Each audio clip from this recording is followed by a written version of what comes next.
All right. Everything went well in your videos. That's good to hear. Good to see.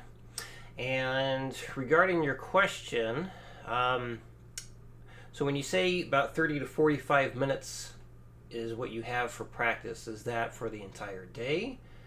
Because, yeah, 30 to 45 minutes is what we need for working on the three things that you get each week.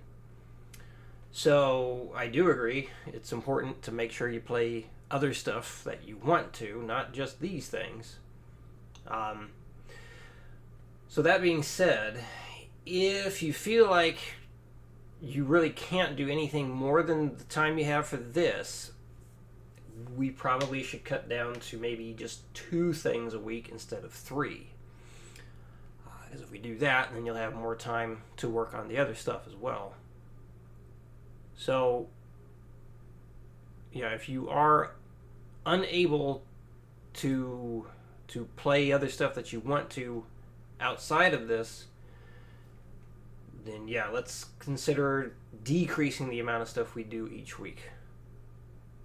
So let me know if you want to do that.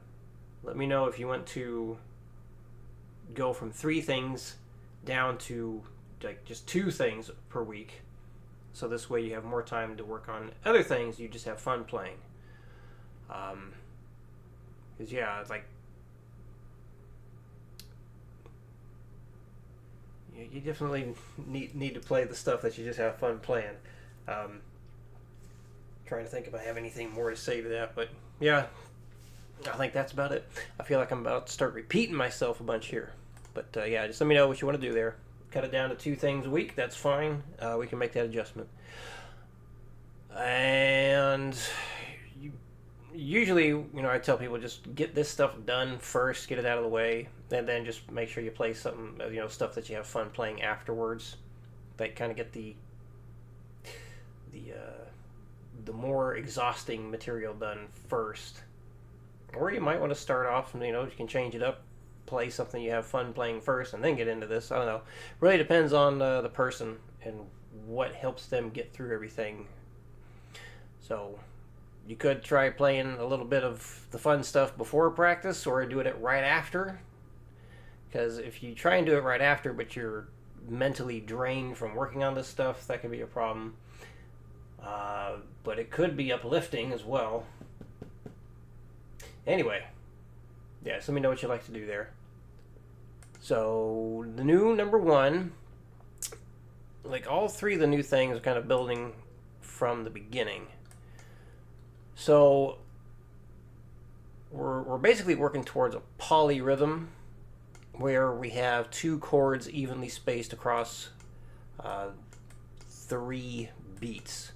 So these two chords are spaced the same length apart, and it covers 3 beats. So the top line makes it easier to see where all the down and up beats are. And then underneath we got another way of looking at the exact same rhythm.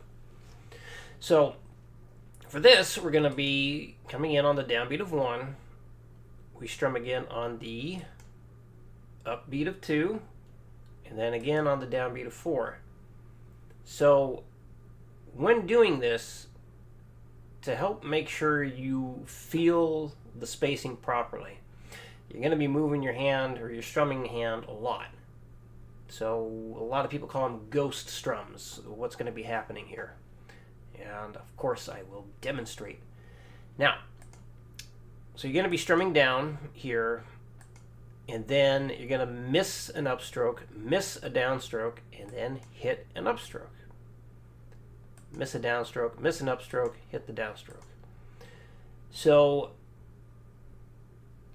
down here, the slightly more difficult way of reading it, that is a dotted quarter note.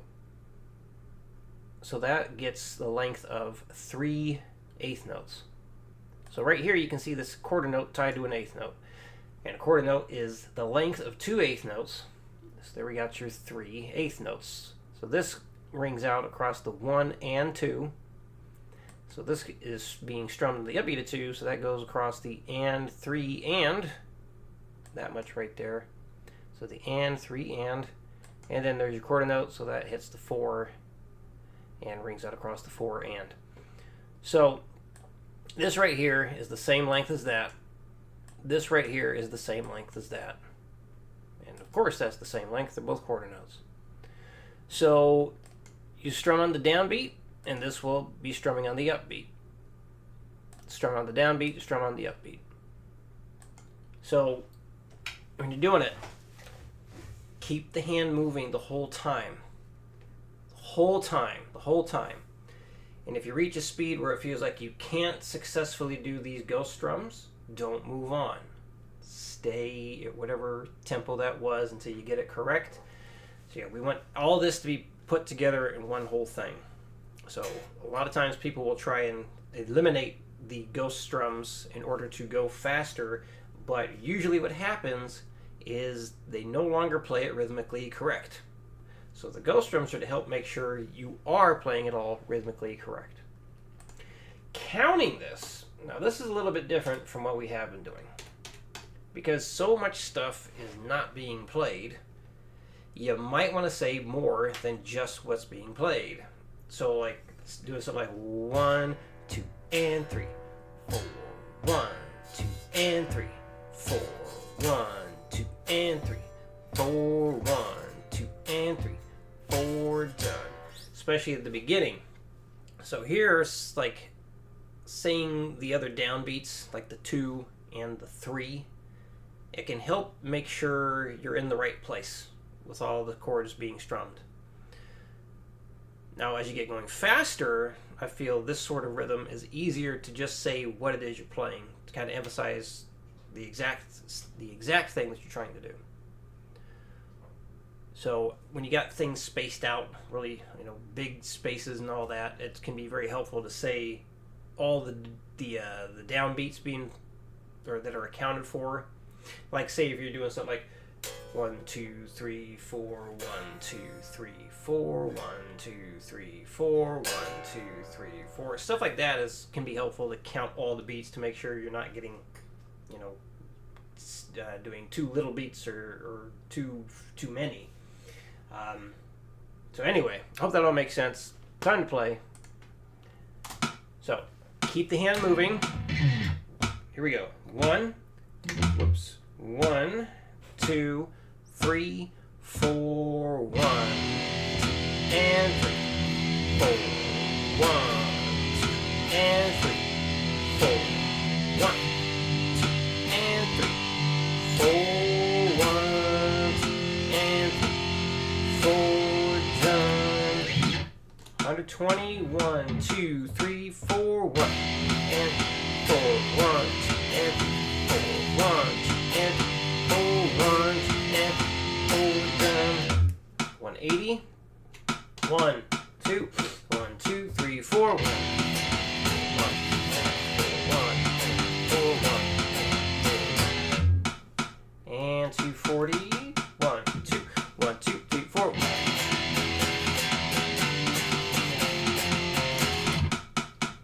Back to 180 for the repeats. 1, 2, 1, 2, 3, 4, 1.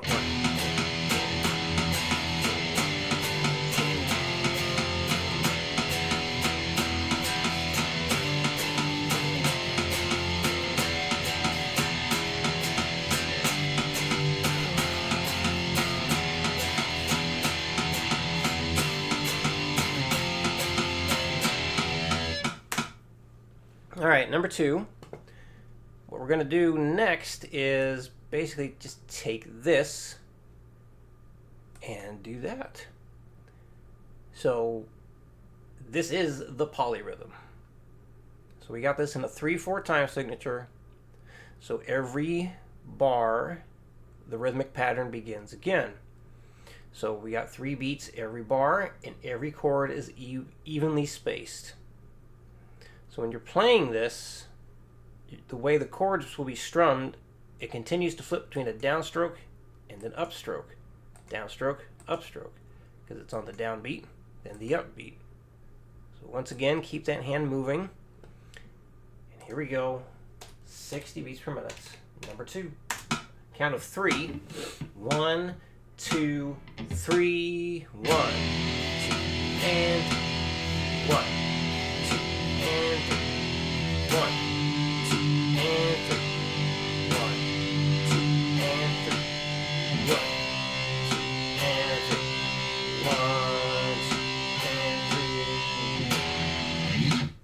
20, 1, 2, 3, 1, 1, 2,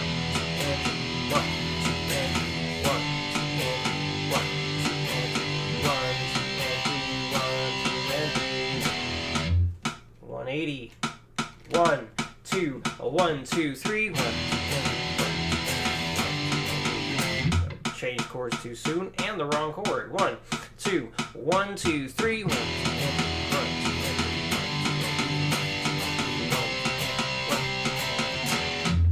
240. 1, 2, 1, 2, 3. 1, 2, 1, 2, 3.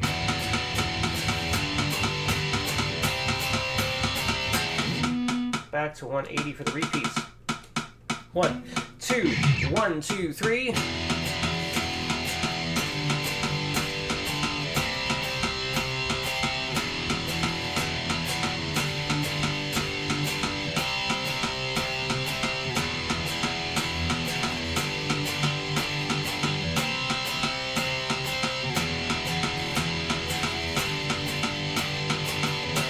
I accidentally hit the strings. 1, 2, 1, 2, 3.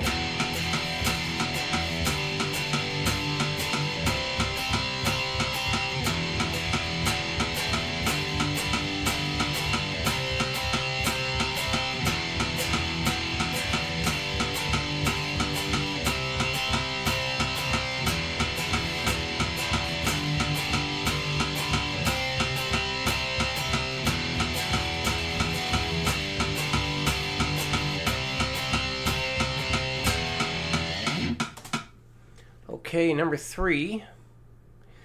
So this might look a little weird,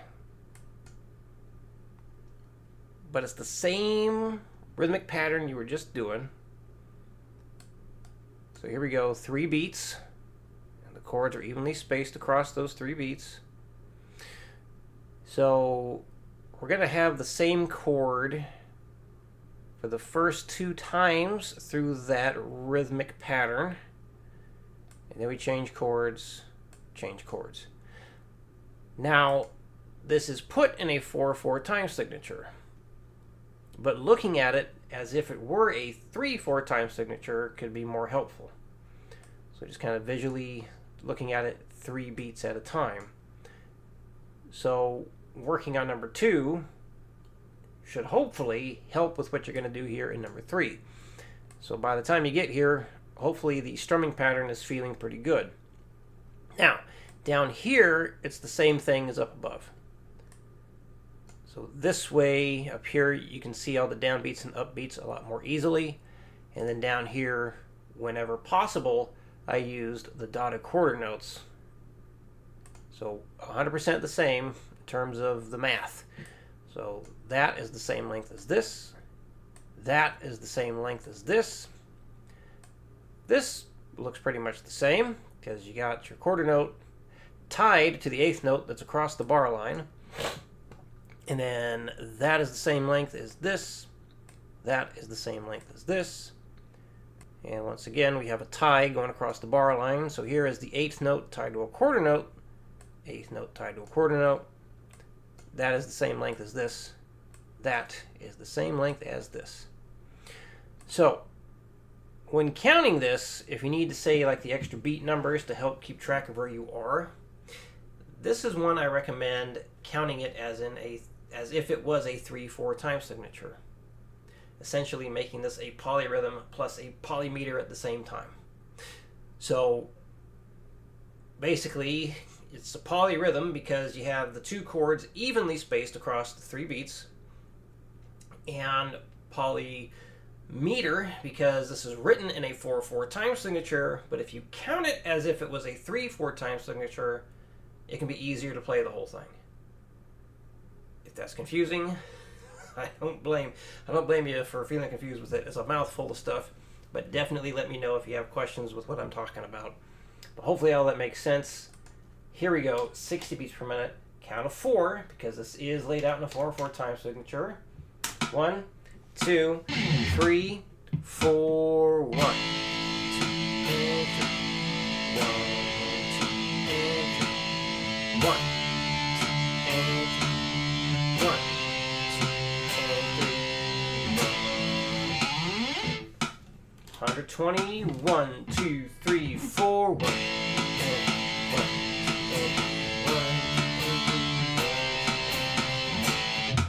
180. 1, 2. 1, 2, 3, 4. 240. 1, 2, 1, 2, 3, 4.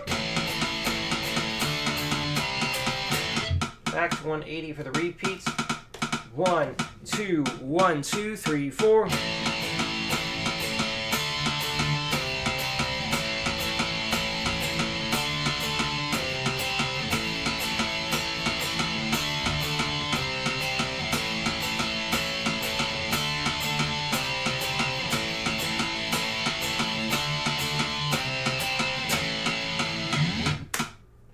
There we go.